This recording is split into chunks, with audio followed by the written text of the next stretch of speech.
إنا جعلنا في أعناقهم أغلالا فهي إلى الأذقان Tamam mısın? Tamam. Özgür abi.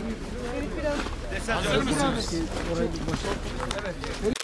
Değerli basın Arkadaşlar. Bayram biraz sonra. biraz önce de size ifade ettim.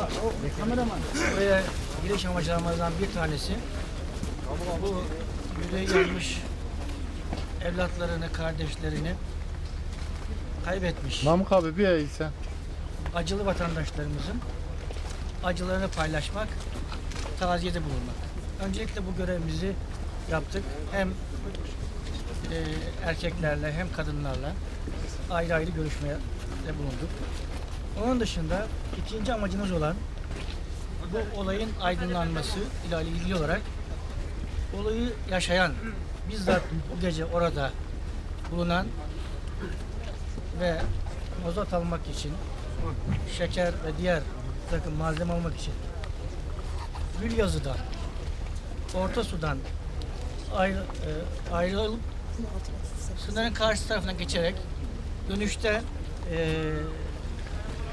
uçakların bombalaması ile birlikte sağ kurtulan kişilerle görüştük. Yine ölenlerin yakınlarıyla görüştük. Olayı dinledik.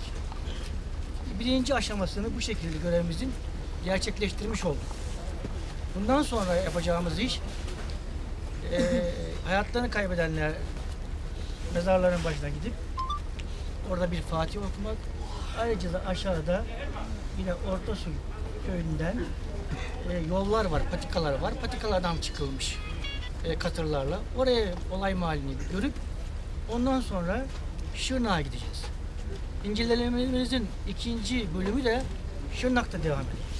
Orada bir takım kamu görevlileriyle görüşeceğiz.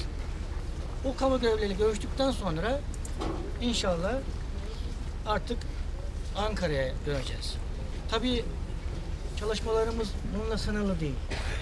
Bundan sonraki aşamada ne yapacağımızı, yol haritamızı komisyonda bütün partilerimizin üyeleri var.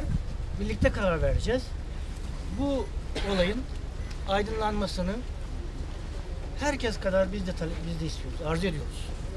Bizim amacımız aslında adalete hizmet etmek. Hiçbir şey gizli kapaklı kalmasını istiyoruz.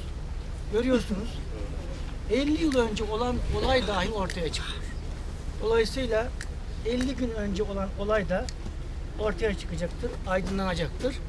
Elbette gidenler geri gelmeyecektir. Ancak insanların vicdanı rahat olması için, akıllarda bir soru işareti kalmaması için, kardeşliğin tesisi, barışın tesisi ve birlikte yaşamanın ortaya konması için bu sorulara cevap arıyoruz. Bu olayın aydınlatması için uğraşıyoruz. Meclisimiz bunun için çaba sarf ediyor. Listesi var.